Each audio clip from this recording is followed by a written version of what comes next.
தஞ்சாவூர்ல 5000 ஏக்கருக்கு சொந்தக்கார வெண்ணையார் இவரு.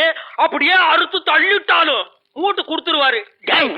பிச்சைக்கார நாயே, உன் மூஞ்சிய பார்க்கும் போதே எனக்கு தெரியும்டா, உன் குடும்பத்துல இருந்தே மொத்தம் இந்த ஒரு குண்டாத்தா. அதுவும் நீ பிச்சை எடுக்க வச்சிருக்க, அது எம்பூசிட்டா பிச்சை எடுப்பியா? நீ எல்லாம் மனசாட்சி இல்லாதவன்டா. 10 ரூபா வச்சிருந்தா என் பிள்ளைகளுக்கு நாஸ்தா வாங்கி கொடுக்க, அவன் உன் குண்டாவுக்கு ஈய வாங்கி செலவழிச்சிட்டா. டேய், என்ன இடிச்சவாய் நினைச்சிட்டியா இல்ல பைத்தியக்காரன் நினைச்சிட்டியா?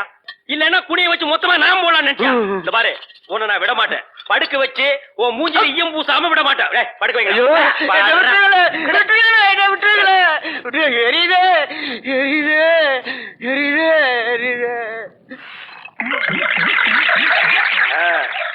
காலங்காத்தால எங்களை பழி வாங்குறீல்ல, ரொம்ப அம்சமா இருக்கிற. இப்படியே போ, உன்னை வீட்லயும் சேர்க்க மாட்டாங்க, ஊருக்குள்ளயும் சேர்க்க மாட்டாங்க.